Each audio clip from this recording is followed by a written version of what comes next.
Prestige Platina 18 centimetres 2 litre cook and serve casserole ఇది. దీనికి 5 years warranty ఇస్తున్నారు. Glass lid వచ్చింది.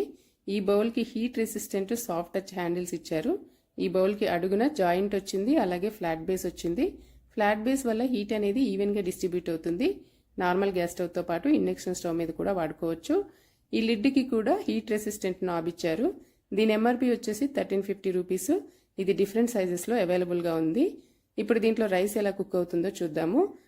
3 గ్లాసుల వాటర్ బాయిల్ అయిన తర్వాత 1 గ్లాస్ రైస్ వేసుకొని మీడియం ఫ్లేమ్లో కుక్ చేశాను. ఇప్పుడు రైస్లో ఇంకొక హాఫ్ గ్లాస్ వాటర్ ఉన్నప్పుడే స్టవ్ని సిమ్లో పెట్టుకొని 8 minutes కుక్ చేసిన తర్వాత రైస్ అనేది అడుగంటకుండా ఇలా కుక్ అయింది. రైస్ అడుగంటకుండా కుక్ అయింది కాబట్టి దీంట్లో ఏ వంటైనా చేసుకోవచ్చు. కర్రీస్ కానీ, లిక్విడ్ ఐటమ్స్ కానీ, స్వీట్స్ కానీ చేసుకోవచ్చు. దీంట్లో నేను 250 grams రైస్ కుక్ చేశాను. 300 grams వరకు రైస్ కుక్ చేసుకోవచ్చు. ఇది కుక్ అండ్ సర్వ్ క్యాసరోల్ కాబట్టి కుక్ చేసిన తర్వాత వేరే బౌల్లోకి ట్రాన్స్ఫర్ చేయకుండా యాజ్ ఇట్ ఈజ్ ఇలాగే సర్వ్ చేసుకోవచ్చు.